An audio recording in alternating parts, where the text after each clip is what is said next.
بسم اللہ الرحمن الرحیم۔ کچھ کہانیاں آپ کے دل و دماغ پر ایک گہرا نقش چھوڑ دیتی ہیں جو آپ کو کافی عرصے تک یاد رہتا ہے، اور چاہتے ہوئے آپ ایسے واقعات کو بھول نہیں پاتے۔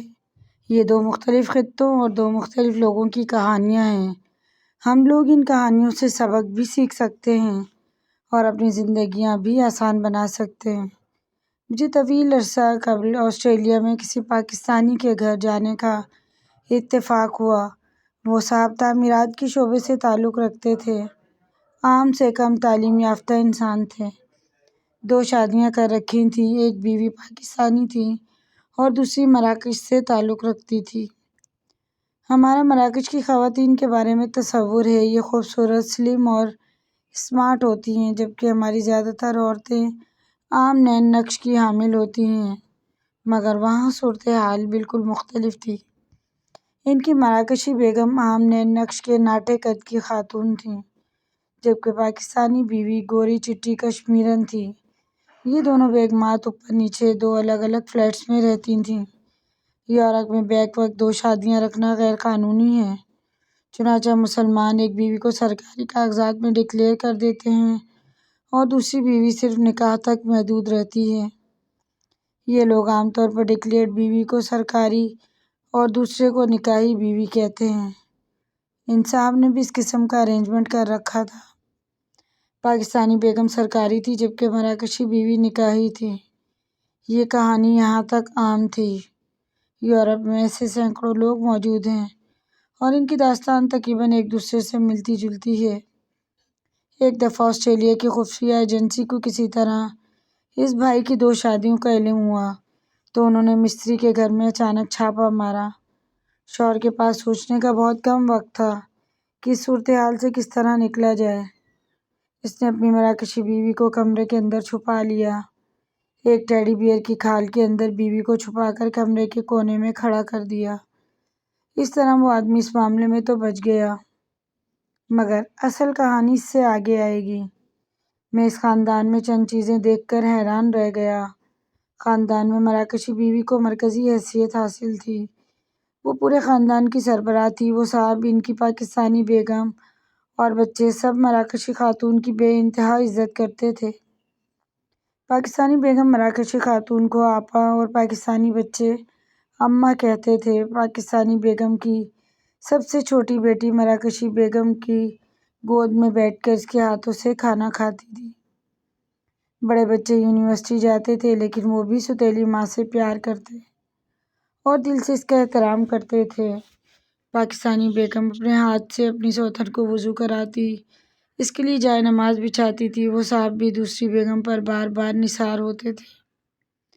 یہ میرے لیے حیران کن منظر تھا۔ میں نے ایک شام اس صاحب کے سامنے اس حیرت کا اظہار کیا۔ اس نے قہقہہ لگایا، دونوں بیگمات کو بلایا اور پھر اپنی کہانی سنانا شروع کر دی۔ اس نے بتایا کہ پاکستانی بیگم اس کی کزن ہے۔ یہ مزاج کی تیز اور غصے کی سخت تھی۔ شادی کے بعد بیگم کو آسٹریلیا لے آئے، 2 بچے ہو گئے، لیکن ان کی زندگی میں بے آرامی اور بے سکونی تھی۔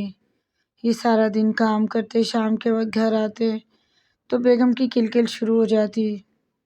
بیوی کی فرمائشیں اور مطالبات بھی غیر منطقی ہوتے، چنانچہ ان کی زندگی دوزخ بن کر رہ گئی۔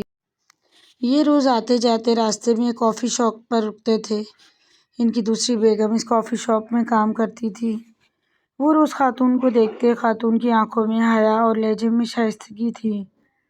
یہ ہر وقت کام کرتی رہتی تھی۔ کافی شاپ میں اگر کوئی گاہک نہیں ہوتا تھا تو وہ کرسیاں اور میزیں صاف کرنا شروع کر دیتی یا کاؤنٹر اور کچن کا سنک رگڑنے لگتی تھی، یا اکثر اوقات سیڑھی لگا کر کافی شاپ کا بورڈ صاف کرنے لگتی۔ میں نے کبھی اس عورت کو کرسی پر بیٹھے نہیں دیکھا تھا۔ میں اس کی انتھک محنت سے بہت متاثر ہوا۔ میں یہ دیکھ کر بھی حیران رہ گیا۔ اس خاتون نے 3 سال قبل یہ نوکری شروع کی اور یہ آخر تک اس کافی شاپ کے ساتھ چپکی رہی۔ اس دوران درجنوں ملازم آئے اور چلے گئے۔ کافی شاپ کے 2 مالکان بھی بدل گئے، لیکن خاتون نے نوکری تبدیل نہ کی۔ یہ معمولی سے معاوضے پر 5 لوگوں کا کام اکیلے کرتی رہی۔ صاحب کو آہستہ آہستہ خاتون میں دلچسپی پیدا ہو گئی۔ خاتون بھی ان میں دلچسپی لینے لگی۔ یہ سلسلہ چلتا رہا یہاں تک کہ دونوں نے شادی کا فیصلہ کر لیا۔ خاتون نے شادی سے قبل 2 عجیب و غریب شرطیں رکھ دیں۔ اس کی پہلی شرط تھی میں تمہاری پہلی بیگم اور بچوں کے ساتھ رہوں گی، اور دوسری شرط تھی میں ملازمت نہیں کروں گی، میں گھر سنبھالوں گی۔ وہ صاحب ڈرتے ڈرتے دونوں شرطیں مان گئے۔ نکاح ہوا اور وہ صاحب دوسری بیوی کو لے کر گھر آ گئے۔ پہلی بیوی نے آسمان سر پر اٹھا لیا، لیکن یہ صرف ایک دن کا واویلا تھا۔ خاتون نے اگلے دن پہلی بیگم کو 50% اپنے ہاتھ میں لے لیا، اور یہ دونوں ہفتے میں بہنیں بن گئیں۔ وقت گزرتا چلا گیا۔ مراکشی بیگم سلیقہ مند تھی، محنتی تھی، محبت سے لبالب بھری ہوئی تھی، وسیع دل کی مالک تھی، اور یہ بے لوث تھی۔ چنانچہ اس نے خدمت، محبت اور سادگی سے پورے گھرانے کا دل موہ لیا۔ یہ پورے گھر کی مرکز بن گئی۔ وہ صاحب، ان کے بچے اور دونوں بیگمات بہت خوش تھے۔ صاحب خانہ نے دوسری شادی کے بعد بے انتہا ترقی بھی کی۔ یوں وہ ہر لحاظ سے شاندار، مسرور اور دلچسپ خاندان تھا۔ میں نے کہانی کے آخر میں مراکشی بیگم سے پوچھا، آپ نے کیا جادو کیا؟ یہ انہونی کیسے ہوئی؟ خاتون نے بتایا، مراکش میں بزرگ خواتین اپنی پوتیوں اور نواسیوں کو دعا دیتی ہیں، جا اللہ تعالیٰ تمہیں فرشتہ دے۔ اس کا مطلب ہوتا ہے تمہاری شادی کسی فرشتہ صفت انسان سے ہو۔ میری دادی بھی مجھے یہ دعا دیا کرتی تھی۔ میں نے ایک دن اپنی دادی سے پوچھا، اماں مجھے فرشتہ ملے گا کیسے؟ تو میری دادی نے جواب دیا، تمہاری شادی جس سے بھی ہو، تم اس کے گھر کو جنت بنا دینا۔ وہ شخص شیطان بھی ہوا تو فرشتہ بن جائے گا۔ میری دادی نے بتایا، فرشتے جنت اور شیطان دوزخ میں رہتے ہیں، اور دنیا کی جو عورتیں اپنے گھروں کو دوزخ بنا لیتی ہیں، ان کے گھروں میں فرشتے نہیں آتے۔ میں نے دادی کی بات کو پلے باندھ لیا۔ میں نے اس گھر کو جنت بنا دیا، اور یہ سب لوگ فرشتہ بن گئے۔ اب آپ دوسری کہانی ملاحظہ کیجیے۔ میں لاہور کے ایک صاحب کو جانتا ہوں۔ یہ بدصورتی میں مجھ سے بھی چند ہاتھ آگے ہیں۔ کالا رنگ، منہ پر چیچک کے داغ، چھوٹا سا قد، کمر پر کب۔ یہ چاروں طرف سے بدصورت ہیں۔ یہ امیر بھی نہیں، بامشکل گزارا ہوتا ہے۔ تعلیم بھی زیادہ نہیں ہے، لیکن ان کی بیگم بے انتہا خوبصورت، نفیس اور اعلیٰ تعلیم یافتہ ہیں۔ یہ میڈیکل ڈاکٹر ہیں اور اپنے خاوند سے بے انتہا محبت کرتی ہیں۔ یہ اس کا بچوں کی طرح خیال بھی رکھتی ہیں۔ میں نے ایک دن اس صاحب سے بھی نسخہ کیمیا پوچھ لیا۔ یہ مجھے سیدھا اپنی بیگم کے پاس لے گئے اور میرا سوال ان کے سامنے رکھ دیا۔ بیگم نے کہکا لگایا اور بولی، عورت کو مرد سے 3 چیزیں درکار ہوتی ہیں، کیئر، محبت اور عزت۔ یہ شخص ان تینوں میں کمال ہے۔ مجھے انہوں نے جتنی کیئر، محبت اور عزت دی، وہ مجھے میرے بھائیوں، میری ماں اور والد سے بھی نہیں ملی۔ چنانچہ میں ہر وقت ان پر نثار ہوتی رہتی ہوں۔